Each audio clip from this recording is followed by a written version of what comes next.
Langkah pertama, kita masukkan air yang diresepkan. Sebagai tipsnya, supaya tidak kelembekan, teman-teman masukkan airnya itu sekitar 75% aja dari yang diresepkan. Nah, sebenarnya saya sih udah yakin ya, ini tuh masukin aja semua, cuman ini sebagai contoh saya sisakan sedikit.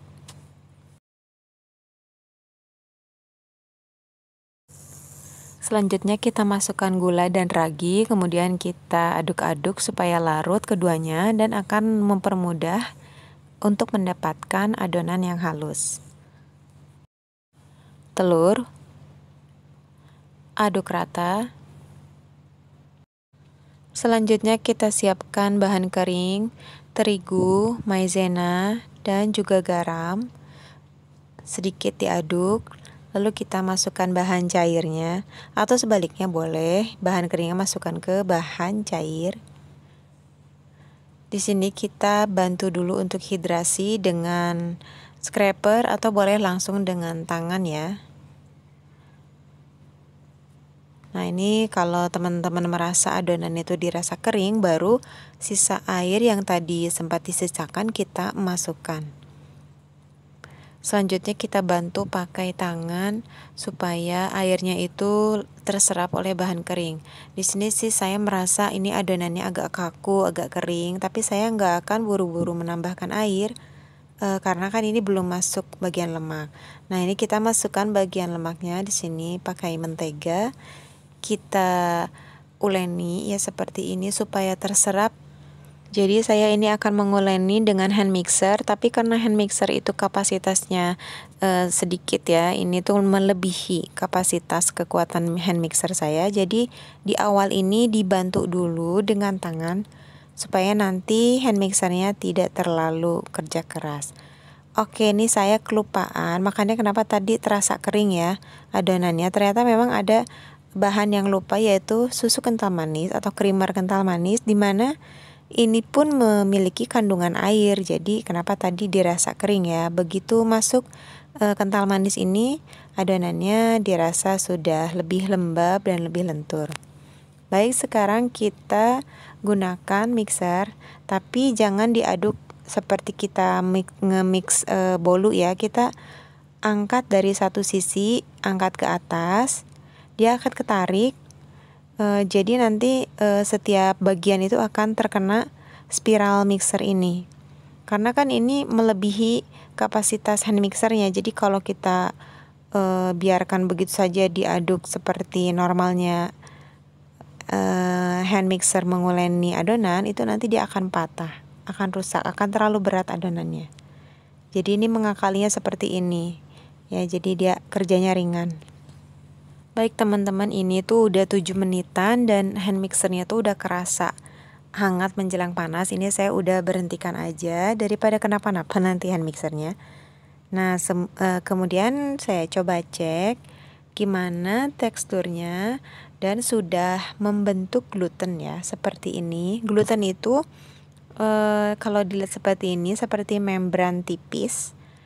Nah, seperti ini. Sebenarnya kalau mau lebih baik lagi, coba ditambah lagi ya durasi menguleninya. Tapi memang hand mixernya itu harus kita pantau panas enggaknya. Baik, jadi ini udah terbentuk gluten. Jadi saya akan diamkan aja resting. Itu juga akan bantu memperbaiki kualitas adonan kita dengan resting 10 menit, 15 atau 30 menit boleh. Jangan lupa ditutup supaya nggak kering adonannya. Setelah resting 15 menit, ini lebih shiny ya adonannya. Total adonannya ini seperti ini. Jadi biasanya total adonan itu akan kurang lebih 2 kali lipat dari jumlah terigu, mendekati ya. Kita coba lagi setelah di resting, kita lihat ini terasa lebih lentur. Resting ini juga bisa termasuk fermentasi awal ya, tapi dengan durasi yang lebih singkat.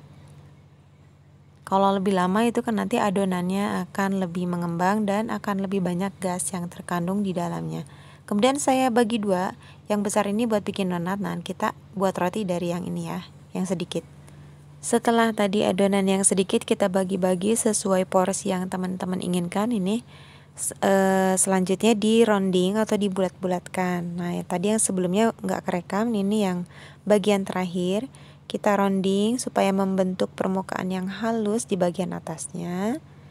Nah, karena tadi sudah mengandung gas, kita keluarkan, kemudian kita cubit-cubit seperti ini bagian bawahnya. Nah, bagian atasnya adalah bagian permukaan yang halus. Kemudian saja kita resting lagi ya, supaya glutennya relax. Setelah resting 15 menit, kita akan masuk fase pembentukan. Di sini saya dibantu pakai cetakan hotdog mini ya. Nah, untuk pembentukan berusahalah untuk secepat mungkin karena kita akan manggangnya satu loyang bersamaan. Jadi supaya fermentasinya, jedanya antara roti yang pertama dibentuk dengan yang terakhir itu tidak terjeda terlalu jauh.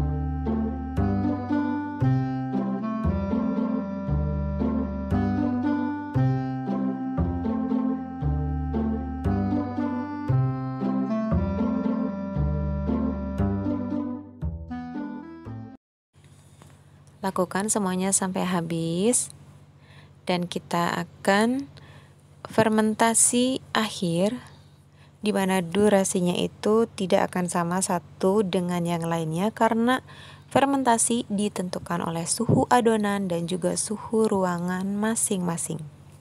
Semakin hangat ruangannya, semakin hangat adonannya, maka proses fermentasi akan lebih cepat dan sebaliknya. Baik teman-teman, ini sudah selesai fermentasi akhirnya. Di sini di tempat saya ini kurang lebih 45 menit. Ini udah siap panggang. Dan tadi 10 menit terakhir akan berakhir fermentasi, saya sudah panaskan ovennya dengan api atas bawah di suhu 170 atau 175 derajat Celcius. Setelah masuk adonan rotinya, saya matikan dulu api atasnya. Kenapa? Supaya bagian atas rotinya tidak terlalu cepat gosong. Baru nanti di sekitar 5 menit terakhir dihidupkan bagian api atasnya.